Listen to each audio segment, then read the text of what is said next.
Pasko sa isla. Sa atong amahan sa lungsod, Mayor R. Despi, sa mga SP members, punong barangays, honorables, and judges, maayong gabi. Ang Pasko, mao ang adlaw ang atong sa ulubon ang pagkatawag sa atong manlulubos. Pusa, magtarong gayon na magambahan o magtimbaya kita bunga ng atong pamilya o higala na walay ipitpit ang kayugon o pagtungod.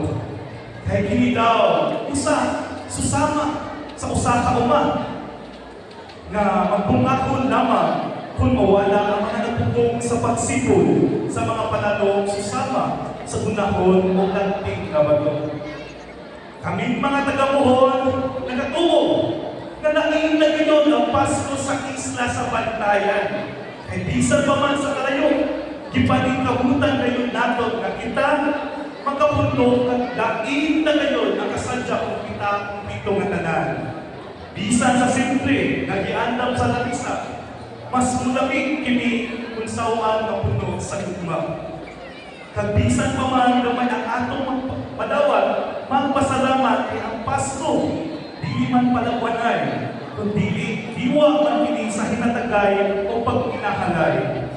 Aniya, ang barangay Muhon, kagsaksihin ninyo, ang amon pagpanay doon, duwan ta, sa unugon ta, sa yawan ta, ang biton ta, o bantayanon, atong pamatutan, kalakiin na ngayon, ang Pasko sa isla.